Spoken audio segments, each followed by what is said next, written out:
Good morning everyone. আজি বিহু দিন বুলি একদম সোনকালে উঠি এতিয়ালে কাম বন কৰি পুৰা আজৰি হল আৰু এইফালে চাইছো বেলিটো কি ধুনীয়া কৰিছে কিন্তু গছা ভৰি ৰাখিছে আৰু মায়ে তুলসী তল মুচি আছে আৰু সকলো কাম বন কৰি আজৰি হৈ এয়া যে ধুনীয়া চাদৰ মেখেলা পিন্ধি ললো এনেদৰে ওলাই মিলাই লৈ এয়া চাওক লগৰ কেজনীও আহি পালে এতিয়া বলক যাও নামঘৰলে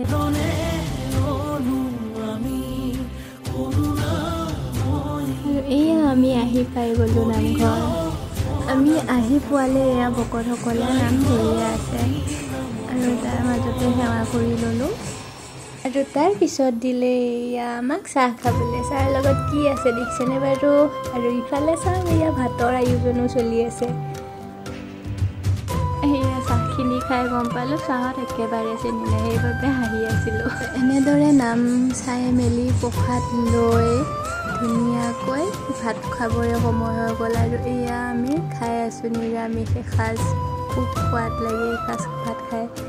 আৰু খাই মেলি এয়া ঘৰলৈ বুলি উভতিলোঁ আহি পাই চোতাল ঘৰ ঝাৰু মাৰি লৈ এয়া গা পা ধুই ফ্ৰেছ হৈ ল'লোঁ এতিয়া এয়া বুট মগুৰখিনি ধুই লৈ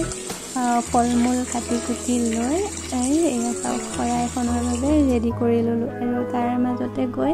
এয়া শেৱালি ফুলেৰে ধুনীয়াকৈ তুলসী তলটো সজাই দিওঁ বুলি ভাবিলোঁ আৰু এয়া ধুনীয়াকৈ দি আছোঁ আৰু ধুনীয়া যেনেকৈ পাৰিছোঁ সন্ধিয়া হোৱাৰ লগে লগে এয়া ধূপ ধূনা চাকি দি তুলসীৰ তলত সেৱা কৰিলোঁ পিছে ঠগীখন ইয়াতে দিয়া নহ'ল কাৰণ বাহিৰত বহুত বান্দৰ